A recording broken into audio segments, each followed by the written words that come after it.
Next topic है MHD equation. So what is MHD? Basically magneto hydrodynamics. MHD का मतलब होता है मैग्नेटो हाइड्रोडायनेमिक्स। ये क्या करता है? This deals with dynamics of electrically conducting fluid. अब इलेक्ट्रिकली कंडक्टिंग फ्लूइड बहुत सारे होते हैं, जिसमें से एक होता है प्लाज्मा। ठीक है, सो प्लाज्मा की डायनेमिक्स को बताती है MHD equations. Okay, in the presence of magnetic fields the MHD equations combine the principle of fluid dynamics with Maxwell equation। तो MHD equation बनती कैसे है?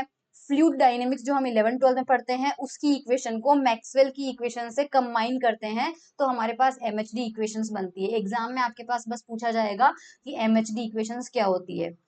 So to derive the MHD equation we start by combining. इसमें derivation important नहीं है, सिर्फ equation लिखनी है अपन को। सो पहली इक्वेशन हम यूज करते हैं the Navier Stokes equation which governs the fluid flow. एक फ्लूइड फ्लो की नेवियर स्टोक्स इक्वेशन होती है, जो कि क्या होती है मैं भी बता दूंगी। मैक्सवेल इक्वेशन, इनका क्या काम होता है? Govern the behaviour of EM fields. ये इलेक्ट्रोमैग्नेटिक फील्ड के बिहेवियर को रिप्रेजेंट करती है। ओम्स लॉ, ये क्या करता है? Describe the interaction between the fluid motion and the EM। यहाँ पर फ्लूइड फ्लो और EM फील्ड के बीच का जो इंटरेक्शन होता है वो ओम्स लॉ बताता है। तो सबसे पहले हमें यूज करना है मैक्सवेल इक्वेशन। तो ये 4 इक्वेशन हमारे पास होगी मैक्सवेल इक्वेशन। ओके, ये तो हमें पता ही है। नेवियर स्टोक्स इक्वेशन क्या होती है? This equation describe the motion of a fluid under the influence of various forces. एक फ्लूइड को जब बहुत सारे फोर्सेस के बीच में रखा जाता है तो हमारे पास आता है ये इक्वेशन। सो फॉर्मूला होता है मास इनटू एक्सेलरेशन। करेक्ट, तो यहाँ पर अपन मास की बजाय मास डेंसिटी लेंगे। तो मास डेंसिटी का मतलब मास बाय वॉल्यूम होता है, और मास बाय वॉल्यूम कितना होता है? रो। तो रो इंटू एक्सेलरेशन जो होगा वो फोर्स होगा, और सारा फोर्स जो है वो हमें पर यूनिट वॉल्यूम लेना है, क्योंकि हमने मास को पर यूनिट वॉल्यूम लिया है। सो रो की जगह रो आ गया। एक्सेलरेशन कितना होता है? dv/dt।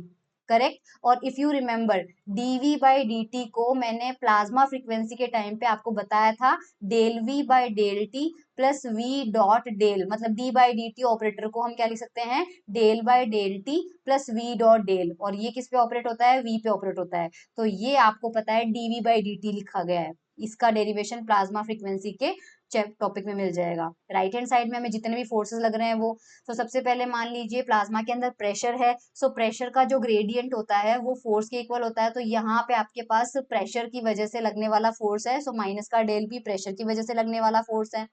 जे क्रॉस बी जो है आपके पास लॉरेंज फोर्स है, क्योंकि जे क्रॉस बी जो होता है वो बेसिकली ये फोर्स है Q V cross B. J is equals to जो होता है वो क्यू इंटू वी होता है। इनके आप डायमेंशन चेक कर सकते हैं तो आपको पता चल जाएगा। यहाँ पे देख लीजिए, आपको अगर समझ में नहीं आ रहा है कि जे को कैसे लिखा, तो जे जो है आपके पास होता है करंट अपॉन एरिया होता है, करंट डेंसिटी आर से ऊपर नीचे मल्टीप्लाई करेंगे। आई जो होता है चार्ज अपॉन टाइम होता है, तो Q/T ले लिया, और R upon A R as it is लिख दिया। इस Q को मैंने यहाँ पर एज इट इज लिखा है। और now this R upon T, तो R/T डिस्टेंस अपॉन टाइम क्या होता है? वेलोसिटी होता है, तो ये वेलोसिटी आ जाएगा। और नीचे एरिया को डिस्टेंस से, एरिया को थिकनेस से मल्टीप्लाई करते हैं तो क्या आ जाता है? वॉल्यूम। सो ये आपके पास Q इंटू वी यानी QV हो जाएगा। और पर यूनिट वॉल्यूम तो हमें लेना ही लेना है, क्योंकि लेफ्ट हैंड साइड में हमने जितनी भी क्वांटिटीज दी थी वो पर यूनिट वॉल्यूम ही लेनी है। सो यूनिट वॉल्यूम के लिए वॉल्यूम 1 हो जाएगा। सो जे को अपन क्या लिख सकते हैं? QV लिख सकते हैं। So basically J cross B क्या हो जाएगा? QV cross B. तो ये भी आपके पास मैग्नेटिक फील्ड की प्रेजेंस में लगने वाला फोर्स हो जाएगा। और एक, क्योंकि प्लाज्मा जो है वो मीडियम है तो वहां विस्कोसिटी की वजह से फोर्स लगेगा, तो विस्कस फोर्स, इसमें ग्रेविटेशनल फोर्स भी इंक्लूड किया जा सकता है। सो रो हमारे पास फ्लूइड की डेंसिटी है, वी फ्लूइड की वेलोसिटी है, पी प्रेशर है, जे क्रॉस बी लॉरेंज फोर्स है, और एफ विस्कस फोर्स है। सो ये जो इक्वेशन है पूरी, ये हमारे पास नेवियर स्टोक्स इक्वेशन है जो कि फ्लूइड के बारे में है। उसके बाद Ohm's law in MHD। Magneto hydrodynamics में ओम लॉ क्या होता है?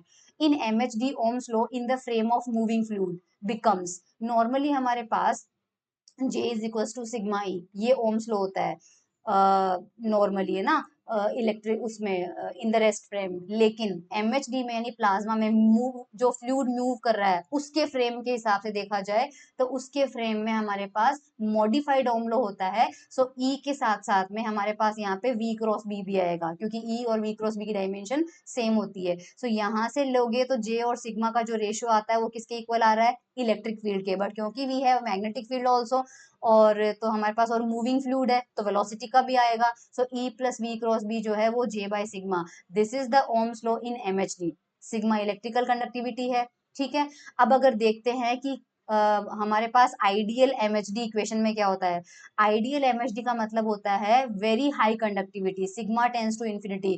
तो अगर इस सिग्मा को इन्फिनिटी अपन रख देते हैं, सो ये वाला पार्ट क्या हो जाएगा, जीरो हो जाएगा, E plus we cross B हमारे पास जीरो हो जाएगा। इसका मतलब क्या है, this implies that the electric field in the fluid, हमें क्या मिला है, E plus we cross B बराबर जीरो हो जाएगा।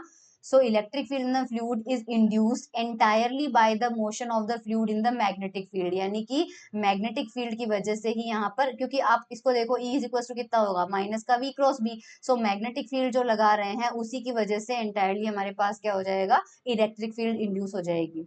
कंटिन्यूटी इक्वेशन हम पढ़ चुके हैं, डेंसिटी की बात कर रहे हैं तो del rho by del t plus del dot rho V हमारे पास कंटिन्यूटी इक्वेशन हो जाएगी। और हमारे पास मैग्नेटिक इंडक्शन इक्वेशन होती है, ये हम फेराडे लॉ से जानते हैं। हमने अभी अभी देखा E is equal to minus का वी क्रॉस बी है, तो यहाँ पर वो पुट करेंगे तो वी क्रॉस बी आ जाएगा।